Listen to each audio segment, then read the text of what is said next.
الحمدللہ رب العالمین والصلاة والسلام علی حبیبہ محمد وآلہ وصحبہ اجمعین اما بعد اعوذ باللہ من الشیطان الرجیم بسم اللہ الرحمن الرحیم یا ایھا الذین آمنوا لا تقدموا بین یدی اللہ ورسولہ واتقوا اللہ ان اللہ سمیع علیم اللہم سبحانک لا علم لنا الا ما علمتنا انک انت العلیم الحکیم مولایا صلی وسلم دائما ابدا علی حبیبک من زانت بالاسر. انتہائی قابل احترام احباب گرامی، السلام علیکم ورحمۃ اللہ وبرکاتہ. الحمدللہ اللہ کریم کا احسان ہے کہ ایک بار پھر یہاں آپ کے درمیان حاضر ہونے کا موقع نصیب ہوا. اللہ کریم جمعۃ المبارک کی یہ مبارک ساعتیں قبول فرمائے. میں نے سورہ حجرات کی پہلی آیہ کریمہ تلاوت کرنے کی شہادت حاصل کی. ارشاد باری تعالیٰ ہے، اے ایمان والو، اللہ اور اس کے پیغمبر صلی اللہ علیہ وسلم سے پہلے تم سبقت نہ کیا کرو اور اللہ سے ڈرتے رہو، بے شک اللہ سننے والے جاننے والے. بے شک محترم احباب گرامی، زندگی ایک جہد مسلسل ہے، ایک وہ عمل ہے جو کنٹینیوسلی چل رہا ہے. ایک انڈیویجول کی زندگی ہو یا اس دنیا یا حیات کی بات کی جائے تو قرآن کریم فرماتا ہے کل من علیہا فان، تمام جو خلق ہے اسے فنا ہے. پھر وہ متنفس جس کے اندر نفس ہے، اللہ کریم قرآن کریم میں فرماتا ہے کل نفس ذائقۃ الموت. تو زندگی ایک وہ عمل ہے جو ایک ہمہ وقت چل رہا ہے، ایک circle of life is going on, چلتا رہتا. اب اس زندگی میں شب و روز بھی ہیں، ضروریات بھی ہیں، خواہشات بھی ہیں، بے شمار عوامل زندگی میں زندگی کے ساتھ منسلک. جہاں صحت ہے وہاں بیماری بھی ہے، جہاں خوشی ہے وہاں دکھ بھی ہے، جہاں آپ کو کوئی اچیومنٹ ہے وہیں نقصان یا نقصان کا خدشہ بھی ہے. تو اس جہد مسلسل میں ہر لمحے کہیں نہ کہیں کوئی نہ کوئی ضرورت عمل کی پیش آتی ہے، چونکہ یہ وہ عمل ہے جو ہمہ وقت چل رہا ہے. یہ آیہ کریمہ کا جو شان نزول ہے، نبی کریم صلی اللہ علیہ وسلم جلوہ افروز سے صحابہ کرام رضوان اللہ علیہم اجمعین آپ کے روبرو حاضر تھے. کوئی معاملہ پیش تھا کہ شہر سے باہر یا مضافات کے کوئی قبائل تھے، وہاں کی نامزدگی کی بات تھی، تو وہ باہم گفتگو اور مشاورت ہو رہی تھی. لیکن اس مشاورت میں بات نبی کریم صلی اللہ علیہ وسلم کے حضور معاونت ہی کی تھی، آپ کی خدمت ہی کی تھی، آپ کی طے شدہ جو اصول اور ضابطے انہی پر بات ہو رہی تھی. لیکن جب گفتگو میں ذاتی بات آ رہی تھی تو اللہ جل شانہ نے پسند نہیں فرمایا کہ نبی کریم صلی اللہ علیہ وسلم جلوہ افروز ہوں، آپ تشریف رکھتے ہوں، تو اس تشریف رکھتے ہوئے بھی کوئی ایسا موقع نہ آئے کہ کوئی اپنی بات آپ کی بات سے آگے کر سکے. اللہ کریم کا کلام ہے، قرآن کریم ہے، اور اس کی نزول نبی کریم صلی اللہ علیہ وسلم کی ذات اقدس پر وہ اللہ جل شانہ کی عطا ہے جو مخلوق کی ہر ضرورت پوری فرماتا ہے، ہر احتیاج اور ہر سوال کا جواب ارشاد فرماتا ہے. آپ صلی اللہ علیہ وسلم کا یہ ایسا معجزہ ہے کہ رہتی دنیا تک قیامت تک مخلوق کی ضروریات جو ہے اسے پوری فرماتا ہے. محترم سامعین کرام، اب اس موقع پر آپ کے حضور جو لوگ تشریف رکھتے تھے، حاضر تھے، وہ صحابہ کرام رضوان اللہ علیہم اجمعین تھے. وہ ہستیاں تھیں جو آپ صلی اللہ علیہ وسلم کے معاون بھی ہیں، اور وہ ہستیاں جن کی مثال قرآن کریم نے تورات و انجیل کی بھی ارشاد فرمائے. ذالک مثلہم فی التوراۃ والانجیل، یہ مثالیں ان کی تورات اور انجیل کی قرآن بیان فرما رہا ہے، اور نبی کریم صلی اللہ علیہ وسلم کے خدام ہیں، آپ کے خادم ہیں. اب ساری جو بات جو حصے تھے وہ آپ صلی اللہ علیہ وسلم کی خدمت میں تھے، لیکن اللہ جل شانہ نے پسند نہیں فرمایا۔ اب قرآن کریم ہے، قرآن کریم میں اقوام سابقہ کے بھی حالات بیان فرمائے گئے ہیں، ان کی جگہوں کے بھی بیان فرمائے گئے ہیں، ان کے اعمال پر نتائج بیان فرمائے گئے ہیں، سزا میں عذاب ارشاد فرمائے گئے ہیں، لیکن اس واقعے یا اس قوم کے حالات بیان کرنے کا مقصد یہ نہیں ہے کہ آپ کو ہمیں صرف اطلاع نصیب ہے، بلکہ یہ اصول وضع ہو جاتا ہے۔ اب جب ہم اپنی زندگی کو دیکھیں گے تو ایک مسلسل عمل ہے زندگی کا۔ اب جہاں اس مسلسل عمل میں ہر لمحے ہمیں کوئی نہ کوئی ضرورت پیش ہے، کوئی نہ کوئی صورت پیش ہے، کہیں خواہشات کی بات آتی ہے تو کہیں عملی زندگی کی آتی ہے، کہیں ذات کی بات آتی ہے تو کہیں اہل خانہ کی بات آتی ہے، کہیں انڈیویجول کی بات تو ہے لیکن کہیں شاید پورے معاشرے کی بات آ رہی ہے، کہیں ایک کمیونٹی کی بات ہے، کہیں اکراس دا بورڈ بات آ رہی ہوتی ہے۔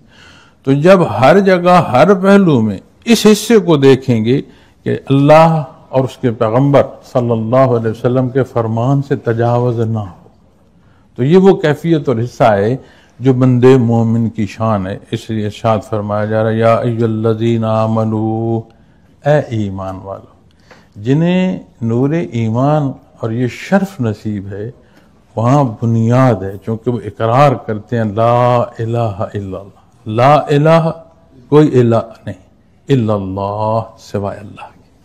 اب اللہ جل شانہ کو جو حصہ پسند ہے، جس حصے کو وہ ناپسند فرماتا ہے، جو ہماری مقصد تخلیق ہے، ایک ایک پہلو سے جو آگاہی ہے، اس کے لیے اللہ کریم نے اپنے حبیب صلی اللہ علیہ وسلم کو مبعوث فرمایا، قرآن کریم عطا فرمایا، اور قرآن کریم ہر پہلو سے باعث برکت ہے۔ قرآن کریم کا دیکھنا باعث برکت، قرآن کریم کا چھونا باعث برکت، قرآن کریم کا پڑھنا باعث برکت، قرآن کریم کا سمجھنا باعث برکت، قرآن کریم کا گھر میں ہونا باعث برکت۔ لیکن اصل استفادہ جو ہے وہ حصہ ہے کہ قرآن کریم میں جو ہمیں ارشاد فرمایا گیا، اور اس ارشاد میں ہماری ہر ضرورت جو ہے وہ پوری ہے۔ آپ غور فرمائیں، ہماری زندگی میں کوئی بھی جو جدت ہے، یہ ہماری ٹیکنالوجی ہے، اس ٹیکنالوجی کی ہی دیکھا جائے تو اس ٹیکنالوجی میں جو ایک لیفلیٹ دیا جاتا ہے کہ جو مینوفیکچرر ہے وہ اس کے صحیح استعمال کی ایک گائیڈنس دیتا ہے، ایک گائیڈ بک ہوتی ہے۔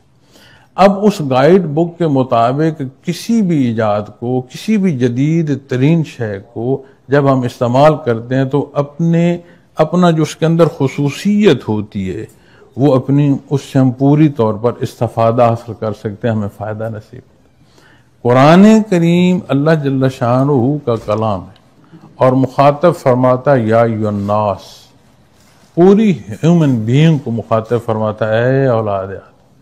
پھر جسے یہ حق نصیب ہوتا ہے اسے مخاطب فرماتا ہے یا ایھا الذین آمنو، اے وہ لوگو جنہیں ایمان نصیب۔ نور ایمان سے یہ ادراک نصیب ہوتا ہے کہ زندگی کی حقیقت سمجھ آئے۔ میں یہاں آپ کے پاس حاضر ہوتے ہوئے مجھے بھی کچھ سال ہو گئے، اور ان سالوں میں آج مجھے بڑی خوشی ہو رہی ہے کہ اللہ کریم نے یہ توفیق بخشی کہ آپ کی کمیٹی محنت کر رہے ہیں اور مسجد کی ایکسٹینشن ہوتی چلی جا رہی۔ میں جب یہاں آیا تھا تو اس وقت ابتدائی طور پر سال میں ایک دفعہ حاضر ہوتا ہوں، اور آپ لوگوں کی محبت ہے کہ یہ موقع ہوتا ہے کہ چند گزارشات یہاں آپ سے پیش کرتا ہوں۔ اس وقت یہ یقین بھی نہیں تھا کہ جی یہ جو عمارت ہے مسجد تک پہنچ پائے گی کہ نہیں پہنچ گئی۔ اللہ نے احسان فرمایا، اللہ آپ سب کی معاونت قبول فرمائے، اجر دے، ثواب دے، ہمارے لیے بہتری کا سبب بنائے، ہماری اولاد کے لیے بہتری کا سبب بنائے کہ ہم ایسی ترتیب دے جائیں، ایسا نظم کر جائیں کہ ہماری آنے والی نسل جو ہے اسے اس سے فائدہ ہو۔ لیکن یہ جو شب و روز زندگی گزرتی ہے، یہ نئی جو حصے ہیں ان سے ادراک دیتی ہے۔ اب زندگی گزرتے ہوئے جب بچپنا ہوتا ہے تو بندہ اپنا ایک اینگل لے کر میدان زندگی میں داخل ہوتا ہے، اس کی خواہشات ہوتی ہیں، اس کا انوائرمنٹ ہوتا ہے، وہ سوچتا ہے۔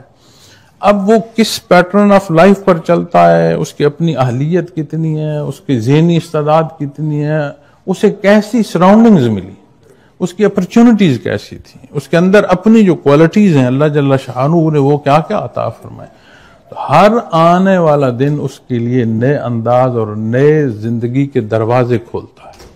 اب جہاں میں بیٹھا ہوں یا جس عمر کے حصے میں میں بیٹھا ہوں، میں یہ کہوں کہ میں بڑی ضعیفی میں ہوں، ایسی بات نہیں ہے، لیکن بچپنا بھی تو نہیں. تو اس بچپنے سے یہاں آ کر اپنی زندگی کے اس حصے میں آ کر پھر بے شمار نشستیں اور محافل اور بے شمار لوگوں سے استفادہ حاصل کرنے کے بعد جو ریئلائزیشن آف لائف ہے وہ نہیں ہے جو ایک بچے کی سوچ ہوتی ہے. تو وہ جو ایک بچے کی سوچ ہے اس کے ساتھ بے شمار ایسی خواہشات اور اندازیں جو اسے معلوم ہی نہیں کہ یہ ہو ہی نہیں سکے گا.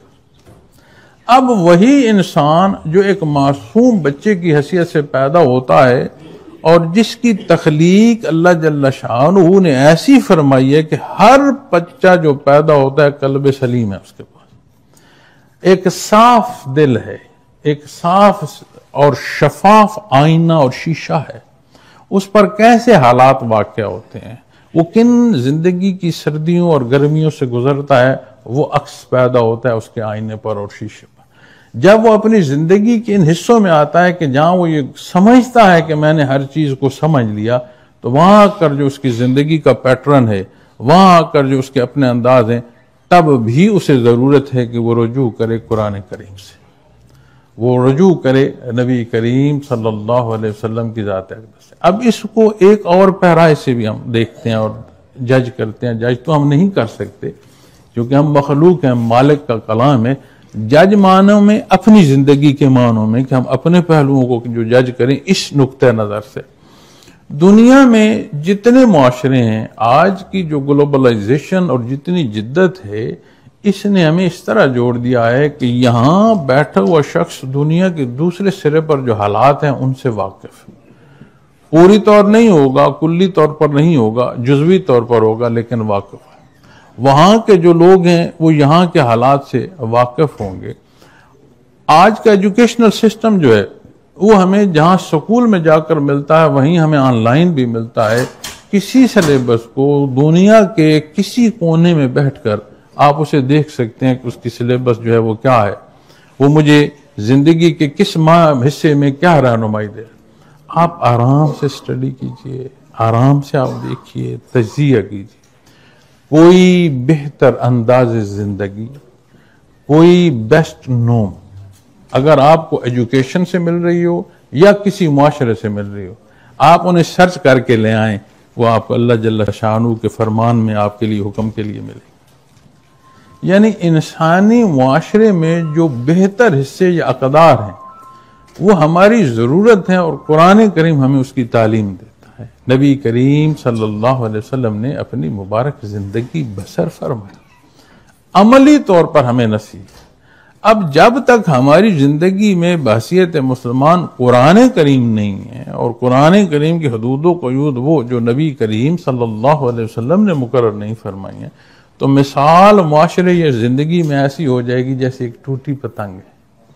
ہم اپنے لیے نئے نئے تجزیے سوچتے رہیں گے. ہر گزرتی زندگی کے بعد ہم اپنے لیے ایک نیا انداز سوچیں گے کہ نہیں، مجھے آج تک تو غلطی لگی، ایسی نہیں، زندگی ایسی ہے. کیونکہ ہم زندگی کے سفر میں دنیا کا سفر بھی بہت سارا کرتے ہیں. ایک تو زندگی کا سفر ہے نا، ایک دنیا کا بھی بڑا سفر ہے، اور ہمیں نہیں معلوم کہ یہ دنیا کا سفر کس جگہ، کس موقع پر، کس سانس کے ساتھ اختتام ہونا ہے. قرآن کریم فرماتے اللہ جانتا ہے کہ دنیا کے کس خطے میں کس کا اختتام ہے، کب اختتام ہے، یہ اللہ کریم بہتر جانتے. اب اس سارے پیٹرن آف لائف اور سرکل آف لائف میں ہم سفر بھی کرتے ہیں. اپنی جاب، اپنے کاروبار، کتنے ہی پہلوؤں سے آتے ہیں. اپنی فیملی لائف، اپنی اولاد، اپنے میاں بیوی کا جو رشتہ، اپنا خاندان، پھر ہمارا جو کلچر ہے اس میں کمبائن فیملی سسٹم سے، ہم اکثریت لوگ جو ہیں ہم کمبائن فیملی سسٹم سے آئے ہیں. وہ جو ایک پورے گھرانے کا تقدس ہے، جو بزرگوں کا لحاظ ہے، جو چھوٹوں کا اور ان کی شفقت ہے.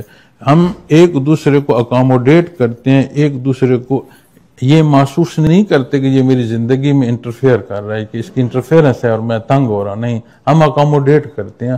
اور یہ خوبصورتی ہے کمبائن فیملی سٹرکچر کی کہ بندہ اکاموڈیٹو ہوتا ہے، بندہ ایثار کرتا ہے، لحاظ کرتا ہے.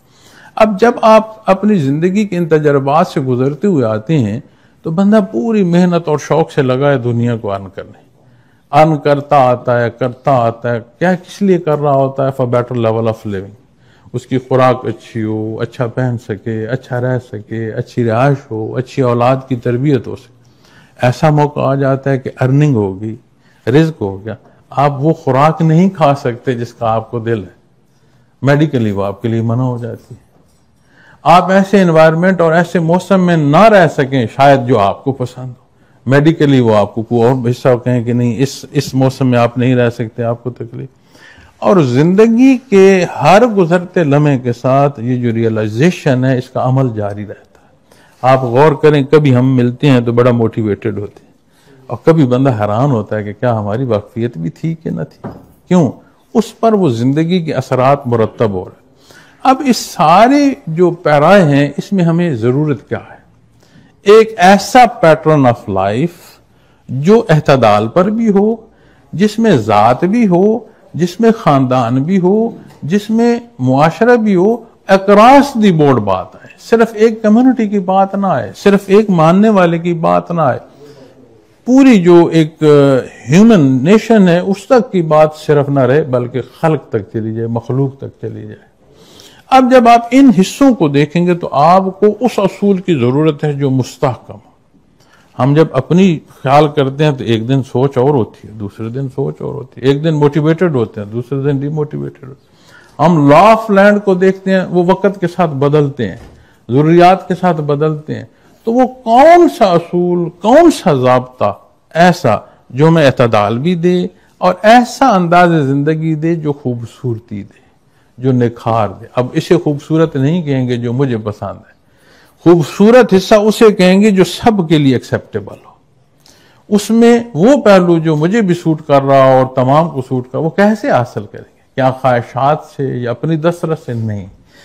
ایک مائک اور ایک ریکارڈنگ جو سیٹ ہے اس کے لیے لیفلیٹ کی ضرورت ہے، اور جس نے مخلوق پیدا فرمائی، جو قانون وہ عطا فرما رہا ہے، اس سے بہتر جواب کون دے؟ تو قرآن کریم کا ہونا ہر پہلو سے بابرکت ہے، لیکن اس کی تلاوت، اس کا ترجمہ، اس کا مفہوم، اس کی سمجھ تک پہنچنا، یہ اصل مقصد ہے، بندہ اس تک رسائی کرتا۔ اور اس کے لیے ضروری ہے یا ایھا الذین آمنوا، اے صاحب ایمان۔ اب میں نے آپ کو معاشروں کی مثال دی، ترقی پذیر معاشروں کی مثال دی، ترقی یافتہ تک کی مثال دی۔ اب وہاں جس سیکشن میں کوئی ترقی مادی بھی ہو رہی ہے، آپ غور فرمائیں، اس کے اصول وہ ہوں گے جو قرآن و سنت میں بیان فرمائے گئے ہوں۔ اب جو کچھ پیک کیا جا رہا ہے، جو کچھ ٹن پر لکھا گیا وہی اس میں خوراک نکلے، کیا یہ اسلام کا اصول نہیں؟ آپ سچ بولیں، جھوٹ نہ بولیں۔ دنیا کے کس معاشرے میں ایکسیپٹنس ہے کہ جی سچ جو ہے اس کو ایکسیپٹ نہ کیا جائے، جس کا جو مرضی بولے؟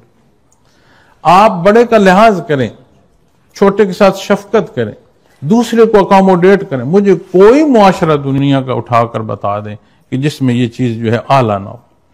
تو وہ حصے جو ہمیں بحیثیت ایمان نصیب ہوتے ہیں تو اس کی بنیاد صرف یہاں نہیں رہتی، اس لیے کہ یہی جو ہمارے درمیان بزرگ بیٹھے ہیں، یہی ایک وقت تھا بچپنے میں تھے، آج ہمارے درمیان نوجوان بھی بیٹھے ہیں، یہ بچپنے میں تھے، آج جوانی پر ہیں۔ ہمارے بزرگ اسی طرح ہماری اس عمر سے گزر کر آج ضعیفی میں ہیں۔ تو کیا یہ زندگی ایک جگہ رک گئی؟ نہیں، لیکن جب نور ایمان نصیب ہوتا ہے تو پھر ویژن اور بڑھا جاتا ہے، اتنا بڑھ جاتا ہے کہ صرف یہی زندگی نہیں رہتی، بندہ آخرت دیکھتا ہے۔ ایمان اس حقیقت سے آشنا کرتا ہے کہ یہ جہان کا مالک اللہ ہے، اس نے تمہیں پیدا فرمایا، اس نے تمہیں عبادت کو پیدا فرمایا، اس نے تمہارے اندر خواہشات، تمہاری ضروریات، تمہاری ایک ایک حصے سے واقف ہے، اس لیے کہ اس نے تمہیں دی، اس نے تمہیں پیدا فرمایا۔ تو جو مینوفیکچرر ہے وہ اگر ایک لیفلیٹ پر سارا حساب دے سکتا ہے اس شے کے استعمال کا، جو کارگاہ حیات کا مالک ہے، رب العالمین، تمام جہانوں کا مالک اور پروردگار، اس نے جو اصول دیے ہیں وہ بیلنس آف لائف ہے۔ وہ صرف بندگی کی جو لذت ہے اس سے آشنا نہیں کرتا، بلکہ مخلوق کے خدا کی بہتری کا سبب ہوتا چلا جاتا ہے۔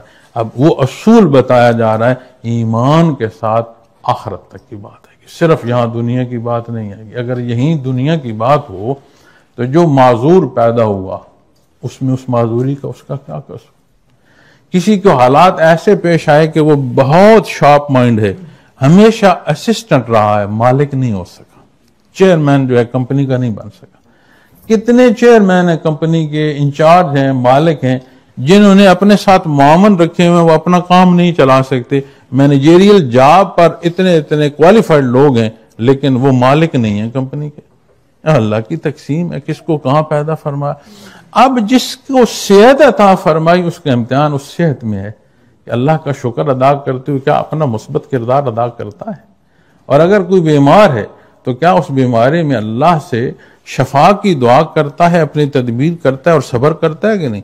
کیوں؟ اس لیے کہ قرآن کریم فرماتا ہے اخروی جو دن ہے ہماری نسبت 1000 سال یہاں کا گزرے تو آخرت کا ایک دن گزرتا ہے. تو جس کی 50 یا 60 سال یا 70 سال زندگی ہے اس کو 1000 کے ساتھ آپ کریں نا، اور پھر نکالیں کہ کتنے زندگی بنتی ہے، کتنے منٹ بنے گی، سیکنڈ بنے گی. تو وہ جو سیکنڈز کی اور منٹس کی زندگی ہے اس کے لیے ہم پوری زندگی بچپن سے لے کر آخرت تک ایک پوری فوت ہونے تک پوری ایک کنسنٹریشن سے بسر کریں. تو وہ حصے جہاں ہمیشہ رہنا ہے جس نے ختم نہیں ہوتا. ایمان بالآخرہ کیا ہے، روز جزا کیا ہے، وہ پل صراط کیا ہے، وہ ہمیشہ کی زندگی کیا ہے. تو سمجھ آتی ہے یا ایھا الذین آمنوا، صاحب ایمان کا ادراک صرف اس زندگی تک نہیں رہتا. اس کی معاملات، اس کی سوچیں مخلوق کے لیے ہی نہیں رہتی، مخلوق کے لیے ہوتی ہیں لیکن مقصد اس کا رضائے باری تعالیٰ ہوتا ہے. فوکس اس کا مخلوق پر نہیں رہتا، فوکس اس کا اللہ سبحانہ و تعالیٰ پر رہتا. آپ ایک لحظے کو سوچیں کہ ہماری سوچ، ہمارے اعمال، ہمارا کردار، ایک ایک بات purely for the sake of Allah سبحانہ و تعالیٰ، وہ کیسے زندگی ہوگی. ہمیں کسی سے یہ توقع نہیں ہوگی کہ میں اس کے ساتھ اچھائی کیا تو وہ بدلے میں میرے ساتھ اچھائی کرے. کیوں؟ ہم وہ عمل اس لیے کر رہے ہیں کہ اللہ کو پسند ہے کہ اچھائی کی جائے. اب ہو نہیں سکتا کہ آپ اچھا کریں تو دوسرا آپ کے ساتھ برا کرے. نیچر ہے، مزاج ہے انسان کی. جب آپ اچھائی کرتے ہیں تو معاشرے کی اچھائی واپس آپ کو مل رہی ہوتی ہے. آپ کسی کی عزت کرتے ہیں، آپ آزمائیے گا. آپ کسی کی عزت کریں. آج کی آئسولیشن جو زندگی ہے تو یہ تو ایسی ہوتی جا رہی ہے کہ ہم اکٹھے رہتے ہوئے اکیلے اکیلے ہو گئے ہیں. گھر اکٹھے ہیں، نہیں معلوم ساتھ کون ہے. ہمارے آپس کے رابطے اتنے کم ہو گئے ہیں. لیکن آپ غور کیجیے گا، کسی کو آپ ایک اچھا جسچر دیں، آپ کو واپس اچھا جسچر دے گا. یعنی آپ نے عزت تو اس کی لیکن حقیقتاً آپ نے عزت تو اپنی کی. تو یہ وہ درس ہے جو قرآن کریم ہمیں دیتا ہے. یہ وہ حصہ ہے جو نبی کریم صلی اللہ علیہ وسلم کے فرمان سے ہمیں نصیب ہوتا ہے. لا تقدموا بین یدی اللہ ورسول. اب جب ہم اپنی زندگی کو دیکھتے ہیں تو کیا اللہ اور اس کے حبیب صلی اللہ علیہ وسلم کے فرمان سے ہماری زندگی کے تجاوز تو نہیں؟ کہیں ہم نے جو حکم ہے ہمارے لیے اس سے باہر تو نہیں جا رہے. اور اگر کوئی باہر گیا ہے تو اقوام سابقہ کے حالات بیان فرمائے گئے. ان کے بھی حالات بیان فرمائے گئے جنہوں نے خود اپنی خدائی کے دعوے کیے تھے کہ مجھے سجدہ کیا جائے، لوگوں کی روزی روٹی میرے ہاتھ میں ہے، لوگوں کی زندگی کے فیصلے میں کرتا ہوں. یہ قرآن کریم میں سارے واقعات بیان فرمائے. اب جو اپنی خدائی کے دعوے کرتے رہے وہ بھی واپس خاک ہو گئے، اور جو اللہ جل شانہ کا حکم مان کر اپنی زندگی کی فرصت پوری کر کے گئے تو چلے تو دنیا سے وہ بھی گئے. لیکن جو نتائج قرآن ہمیں بیان فرماتا ہے، جو نتائج نبی کریم صلی اللہ علیہ وسلم بیان فرماتے ہیں اخروی زندگی کے، کامیابی انہیں ہی نصیب ہوئی جنہیں نور ایمان نصیب. اس لیے کہ ان کے اعمال، ان کی زندگیاں اس لیے اللہ کے لیے ہیں. جب ہم اللہ کے لیے جئیں گے تو یقیناً مخلوق کی بھلائی ہوگی. اور جو تجاوز ہے اسے مجھے، آپ کو، ہمیں خود دیکھنا ہے. یہ جب آپ لا آف لینڈ کو دیکھتے ہیں تو لا آف لینڈ کی پاسداری کون کرتا ہے؟ ہر سٹیزن کرتا ہے. ہر سٹیزن کے لیے ضروری ہے کہ اس کو جانے. تو جب دین کی بات آئے گی تو علماء کرام ہماری رہنمائی کا سبب ہے، ایک استاد ہیں، ایک گائیڈنس کا سبب.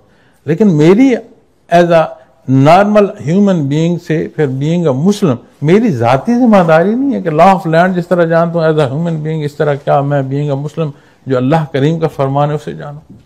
تو جب میں اسے جانوں اور اپنی زندگی کا تجزیہ کروں، تو آپ ابھی کر سکتے ہیں تجزیہ کہ صبح میں اٹھاؤں اور آج اس وقت تک، اس مبارک گھڑی تک جو مسجد میں ہے، خانہ خدا میں ہے، میں نے جو جو سوچا، جو جو عمل کیا، کیا وہ ایسا ہے کہ میرے اللہ کے روبرو ہو، اور یہی اعمال اس کے حضور قیامت کے دن میرے سامنے ہوں اور میں اس کے روبرو کھڑا ہوں اور مجھے جواب دینا، تو ساری بات سمجھ آ جائے گی۔ اب جب یہاں بات آتی ہے تو فرمایا واتقوا اللہ، اور اللہ سے ڈرتے رہو۔ اب ڈر ہر طرح کا ہے، موت کا ڈر ہے، زخمی ہونے کا ڈر ہے، نقصان کا ڈر ہے، کتنے پہلو ہیں ڈر کے۔ کبھی آپ غور فرمائیں کہ جس سے بہت محبت ہو، بہت احترام ہو، جس پر بندہ جان نچھاور کرتا ہو، اس کے روٹھ جانے کا بھی ایک ڈر ہوتا ہے، جسے کہتے ہیں محبوب کے روٹھ جانے کا ڈر۔ کہتے تو اس کو بھی ڈر ہی ہے، کتنا فرق ہے۔ بندگی کا تعلق اپنے اللہ سے اتنا ہو جائے، بندہ اپنے اعمال، اپنی سوچیں کھنگالتا رہے کہ ایسا عمل نہ ہو جس سے میرا اللہ ناراض ہو، وہ عمل نہ کروں جو اللہ کریم نے ناپسند فرمایا، ایسے اعمال اختیار نہ کروں جس کی نبی کریم صلی اللہ علیہ وسلم نے ممانت فرمائی ہے۔ تو میں عرض کروں گا، ہمارے لیے ضرورت ہے کہ نبی کریم صلی اللہ علیہ وسلم کی سیرت پاک کو ہم جانیں، پڑھیں، اپنے بچوں کو سنائیں۔ آپ ونس اے ویک بھلے اگر رکھ لیں کہ سیرت پاک کا واقعہ پڑھیں، بھلے جمعے کے دن، مبارک دن کو رکھ لیں، اسے میں اپنے بچوں کو پڑھاؤں۔ آج کی جتنی جدت ہے یہ آئسولیشن دیتی ہے، بے شک سہولت دے رہی ہے لیکن آئسولیٹ کر رہی ہے، ہر ایک اپنے خول میں جا رہا ہے، ایک سوچ میں جا رہا ہے۔ ذات سے مخلوق تک ایکسپینشن جو ہے یہ ہمیں قرآن دے گا، یہ ہمیں نبی کریم صلی اللہ علیہ وسلم کا فرمان دے گا، لیکن اس پر عمل تو کرنا ہے۔ تو جب عمل کی بات آئے گی تو آپ اپنے بچے کو ریزن دیتے ہیں، آپ اپنے بچے کو جواز دیتے ہیں، تو جو اللہ سے بندگی کا رشتہ ہے اس کے لیے آپ کے پاس شہادت کیا ہے؟ محمد الرسول اللہ صلی اللہ علیہ وسلم۔ تو جو بنیاد ہے ہمیں آپ صلی اللہ علیہ وسلم سے امتی کی، ہم واقف ہی نہ ہو، تو میں یہ عرض کروں گا کہ سیرت پاک کا مطالعہ بھی فرمائیں اور سیرت پاک کا واقعہ اپنے بچوں کو سنائیں اور انہیں ریزن دیں، وائی اینڈ وائی ناٹ۔ وہ سٹرکچر جو آپ کا اپنا اولاد کا ہے، وہ جو خاندان کا ہے، وہ سٹرانگ رہے گا، اس میں سٹرینتھ رہے گی، اور تعلق اللہ سے ایسا ہو۔ ہم سوچتے ہیں نا جی کہ مجھ سے کوئی بندہ ناراض نہ ہو جائے، کوئی ایسا کام نہ ہو جس سے لا آف لینڈ کا اگینسٹ میں ہو جاؤں اور وہ مجھ پر اس کا اطلاق سزا نہ ہو۔ کبھی ہم نے سوچا، سوچتے ہوئے، عمل کرتے ہوئے کہ میرے اللہ کے حضور میں نے پیش ہونا ہے، میرے نبی کریم نے کیا فرمایا اور میں کیا کر رہا ہوں؟ تو جب اس کیفیت سے آپ دیکھیں گے، اور صاحب ایمان کی اس کیفیت کو قرآن فرماتے ہیں واتقوا اللہ، متقی کی کیفیت ارشاد فرماتا ہے، یہی تقوی ہے۔ ان اللہ سمیع علیم، بے شک اللہ سننے والے، جاننے والے۔ آپ اپنی زندگی میں دیکھیے، وہ تو غفور الرحیم ہے اور لامحدود ہے، اس کی ذات لامحدود، اس کی صفات لامحدود۔ ہمارے لیے تو مخلوق ہیں، حصے محدود ہیں، ہم زمانوں کی قید میں ہیں، واقعات کی قید میں ہیں، اس کے لیے تو ہر شے ہر لمحے حاضر ہے۔ ہم اپنی زندگی میں جو دیکھتے اور سنتے ہیں اس سے عقد کرتے ہیں۔ ہمارے لیے بیان فرمایا جو سمیع علیم، ہر شے اس کے حضور حاضر ہے، وہ ایسا سنتا ہے جو ہمارے کان نہ سن سکیں، وہ بھی سنتا ہے جو دل کی پکار ہو۔ علیم، اس کے حضور ہر شے ہر لمحے حاضر ہے۔ ہم کیا کہتے ہیں؟ پاسٹ، پریزنٹ، فیوچر، ہمارے لیے تقسیم۔ اس کے حضور ہر شے ہر لمحے حاضر ہے، علیم ہے، ہر شے اس کے حضور حاضر ہے۔ ہم شے کے محتاج ہیں، اس کے حضور ہر شے محتاج۔ تو کیا وہ ہمارے دلوں کا حال نہیں جانتا؟ میں جو آپ سے گزارشات پیش کر رہا ہوں، آپ تو مجھ سے واقف ہیں کہ نہیں؟ میرا اللہ تو واقف۔ آپ میرے الفاظ، زبان و بیان انداز دیکھ رہے ہیں، تو وہ تو یہ بھی جانتا ہے کہ میں کس نیت سے بات کر رہا ہوں، کیا واقعی درد دل بات کر رہا ہوں یا میں اپنے الفاظ کا زیر و بم دکھا رہا ہوں۔ اللہ کریم یہ توفیق عطا فرمائے، اللہ جل شانہ دین کی سمجھ عطا فرمائے۔ اللہ کریم ہمیں ہماری وہ حصے جو اقدار کے طور پر دینی حصے ہمارے پاس اقدار کے حیثیت سے ہم انہیرٹ کرتے تھے، آگے ہم بطور توارث ہمیں ملتے تھے، اللہ ہمیں ان سے محروم نہ فرمائے کہ ہم وہ اقدار اپنی اولاد کو دیں، اپنی اولاد کو دیں، اور جہاں رہیں اللہ آپ کو خوش رکھے، ہمیں ایمان سے رکھے، لیکن دنیا کی زندگی عمل سے ہے، عمل میں حدود و قیود قرآن و سننا ہے۔ اللہ پاک میرا اور آپ کا حامی و ناصر ہو۔ جزاکم اللہ، وآخر دعوانا الحمدللہ رب العالمین۔